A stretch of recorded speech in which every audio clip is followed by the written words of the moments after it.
Isang mapagpalang araw po sa ating lahat mga kaibigan, lalong-lalo na po sa region ng Region 4B na nakakasako po ng Mimarupa na kung saan bago po ang inyong regional director sa pamumuno po ni Police Brigadier General Christopher Ramos de la Cruz na kung saan ang gusto niya po maging mapaglingkuran kayo, maihatid ang tunay na serbisyo at serbisyong may pagmamalasakit sa mga taga-Region 4B.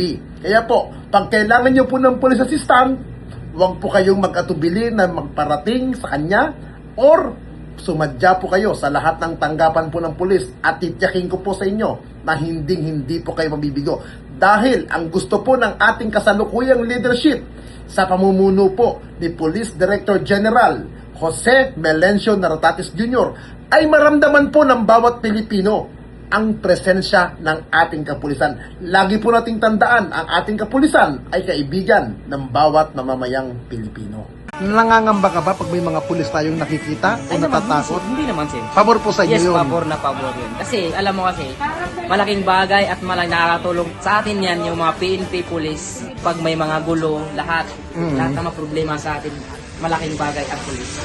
Sang-ayon kayo sa ginagawa ng mga kapulisan sa mga activity nila? Ayos naman. 100%. Salamat, boss. Bilang isang motorista, nangangamba ka ba pag may nakikita ka mga pulis sa kalsada o pabor sa iyo at bakit po? Para sa akin, pabor po sa akin para sa kaligtasan po ng lahat. Siyempre, lahat po tayo ay nag-iingat at maganda rin po yung laging may mga kapulisan sa ating kalsada para masigurado natin ang kaligtasan ng bawat isang Pilipino. Saka sa mga motorista.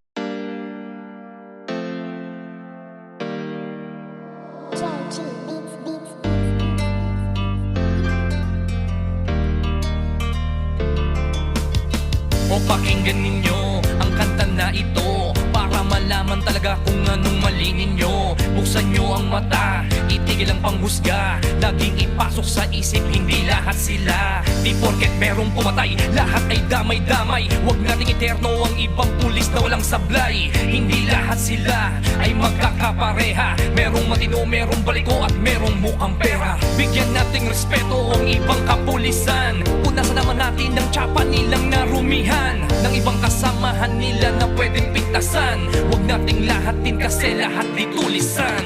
Bawat pulis ay mayroong pagkakaiba, mayroong mabuti at mayroong ding masama. May mga kontento na at ganid ang iba, pero tandaan ninyo na hindi lahat sila. Huwag naman natin lahatin ang mga kapulisan. Kasalanan ng isa'y hindi kasalanan ng lahat. Gusto namin na sabihin, huwag maging mapanghusga o may masasama, pero di lahat sila. Kahit ano pang sabihin, murahin sila o sisihin, ang mamuhay nang wala sila, tanong kaya ba natin? Kasalanan ng isa ay di kasalanan ng lahat. May matitino din naman kaya't huwag niyong nilalahat. Pag-alagad ng batas sa hukay ang binabaon, ganyan din ba kaingay ang mga tao ngayon? Isinasawalang bahala para bang walang nangyari. Kadalasan kung may krimen, sa kanila nakadepende. Paano kung nagkataong sila naman ang nakahon? Sino ang tutulong kung sakali? Yan ay ang tanong. Di ka ba nangangamba kung mawawala sila? Sino pang magtatanggol? Sino po protekta? Bawat pulis ay mayroong pagkakaiba, mayroong mabuti at mayroong ding masama.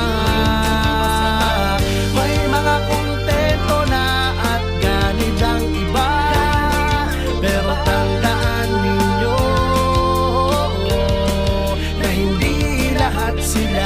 Huwag naman natin lahatin ang mga kapulisan. Kasalanan ng isa'y hindi kasalanan ng lahat. Gusto namin na sabihin, huwag maging mapanghusga